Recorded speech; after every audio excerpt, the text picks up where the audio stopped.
Good morning दीदी। Good morning देवरानी जी। का बात बा, आज देर ले सुतर रह गलू?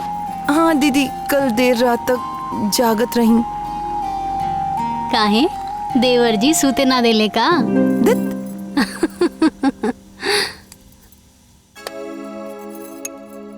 ई लातहार मॉर्निंग टी। Thank you. अच्छा देवर जी कहत रहलन कि कुछ पैसा चाहिए, कौनो सहेली के गिफ्ट देवे के बा। हाँ दीदी। त कितना पैसा चाहिए? 1.5 लाख। 1.5 लाख? हाँ। अरे इतना पैसा कहाँ बा हमरा लगे? हमके तो लागल कि 2-4 हजार रुपया चाहिए, कौनो रोल गोल्ड के सामान देवे के हुई। भला 1.5 लाख के गिफ्ट दियाला? हाँ। देख लेनी, आखिर हमार शक सही निकलल। हमार घर में कोनो कदर ही नहीं खे।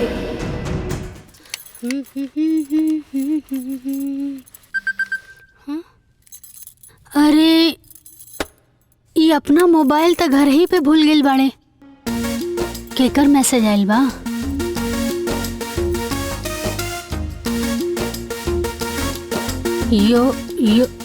योरस यो कसी करा करा डट टट ट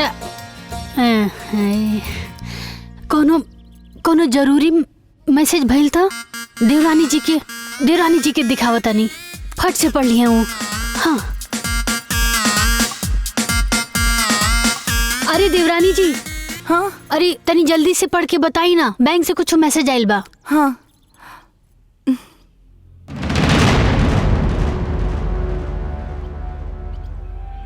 अब का लिखल बा?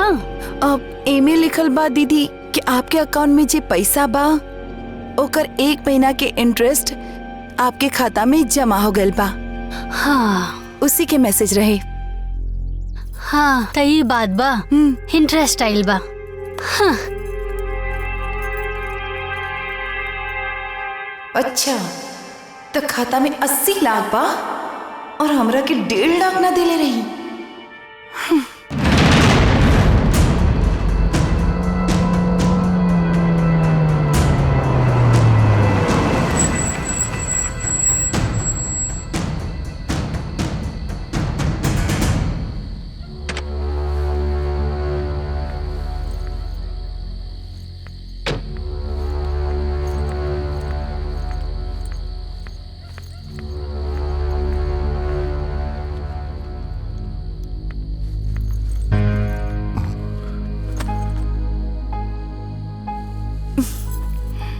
का भइल? ऐसे काहे लेटल बाड़ू? कुछ ना। भाभी पैसा ना देली हा का?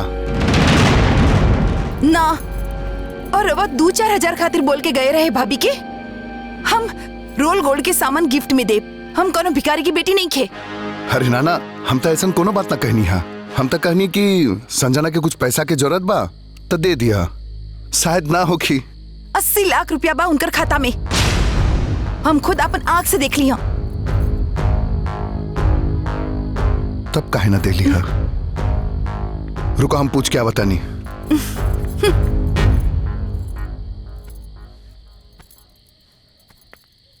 हमारा भाभी, जब हम कह के गए रहनी तो तू संजना के पैसा काहे ना देलू? देवर जी उनके 1.5 लाख रुपया चाहत रहे और हमरा लगे इतना पैसा कहाँ बा? काहे? भैया के खाता में 80 लाख रुपया नहीं खे, उहे में से निकाल के दे दिहल रहे तू।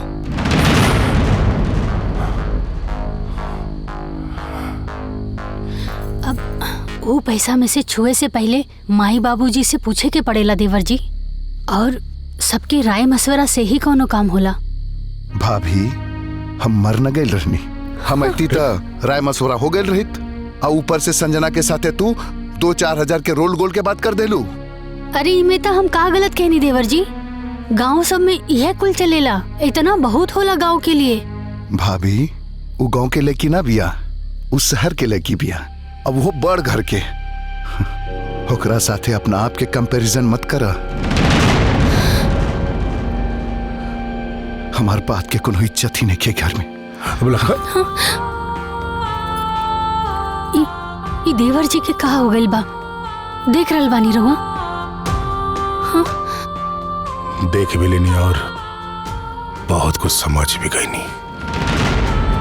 बाबूजी जब घर में पढ़ल लिखल और बड़ घर के बेटी आ जाए ना तो अभिमान ताइए जाला।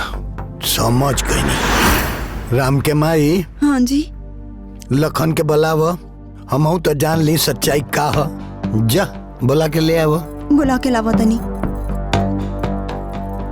राम, हम यही से लखन के बियाह ना करल चाहत रहनी है, लेकिन तू अजान की दोनों जना हमरा के मजबूर कर देला। तब बाबूजी के जानत रहे कि उनकरा खातिर मेहरारू हमनी से बड़ हो जाई। का बात बा बाबूजी? ई राम का कहत रहा लखन, तारा के हक हिस्सा हिसाब किताब चाहिए। अरे एक घर में घर चलावे के नियम कानून हम बनौले बानी कि तहरा कमाई से एक घर के खर्चा चली और राम के खेत के कमाई से घर के कोनो बड़हन काम होई, बुझले? हाँ तो का हो गई? तहरा के हक हिसाब चाहिए रहल तो हमरा से कहले रहते। कहा भैया, औरत के चढ़ेला पे शिकायत करे आ गेला हो।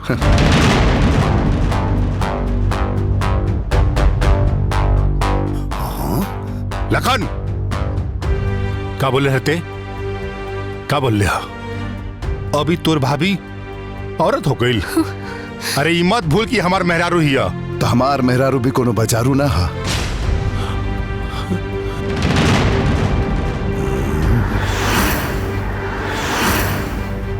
दिन रात काम करे नी, पसीना बहावे नी, घर चलावे नी, और कुछ बोले के हक भी नहीं क्या हमार?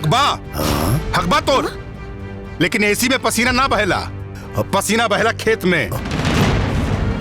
घाम में जब दे जरेला और पैर तपेला ना तब पसीना निकलेला। अगर तू पसीना बहावता रहे ना तो हमनी दोनों प्राणी भी पसीना बहावता नहीं जा। सवेरे से लेकर रात तक, घर से लेकर बाहर तक हमनी का पर मेहनत करता नहीं जा, तब पसीना बहता। अरे एड़ी के पसीना चोटी से बहता। हाँ तो ठीक बाना, छोड़ दो दोनों प्राणी हमारे साथ, वो करके दिखा दे।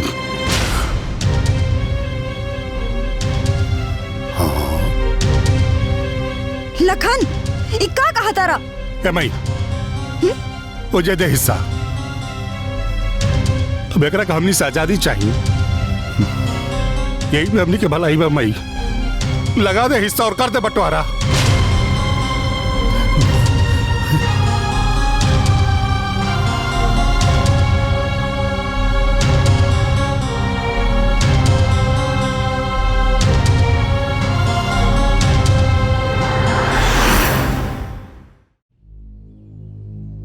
कहा दशरथ बाबू, ये सब का हो रहल बा? हाँ? अरे महाराज, रउआ केतना घर टूटला से बटला से रउआ ने बचले बानी और आज रउआ साथे का? महाराज, हीरा और बंटवारा के कागज देख के तो हमार छाती फाट गई है, लेकिन का करी, सरपंच है, अब ओकर पद की गरिमा तो निभो ही के पड़ी। करेजा पर पत्थर रख के आयल बानी महाराज। बंटवारा के फैसला ये दोनों लोग कहले बारन सरपंच, उन्होंने से पूछ लो। राम, लखन, अब तो तू दोनों लोग बच्चा तो बड़ा लोग ना, बड़ा हो गए बड़ा लोग। तू लोग क्या पर नुकसान फायदा के बारे में सब पता बा। तो तुहन लोग तो कुछ अपने बंटवारे के बारे में तो भाई कुछ फैसला कैले हो बा लोग का?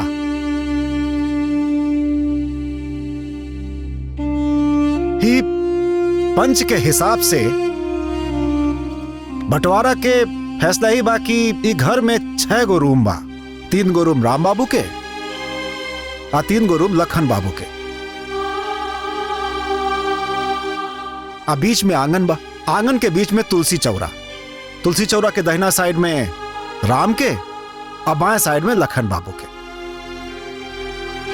अब घर में 2 गो गाड़ी बा, एगो ट्रैक्टर और एगो कार। राम बाबू खेती किसानी वाला आदमी हमन, तो राम बाबू के ट्रैक्टर दे दिहल जाओ।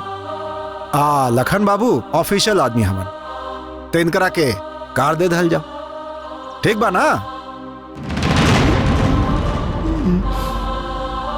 अब राम बाबू के खाता में 80,08,000 रुपया बा, जौना के भी 2 गो हिस्सा होके के चाहिए। तो 40,04,000 राम बाबू के और 40,04,000 लखन बाबू के। और एक बात और, दशरथ बाबू के खाता में 12 लाख रुपया बाद जौने के बंटवारा ना हुई ऊ ई दोनों परानी के रही। हाँ सही कहला ठीक कहला। पूरा फिल्म देखे खातिर अभी डाउनलोड करी दंगल प्ले ऐप।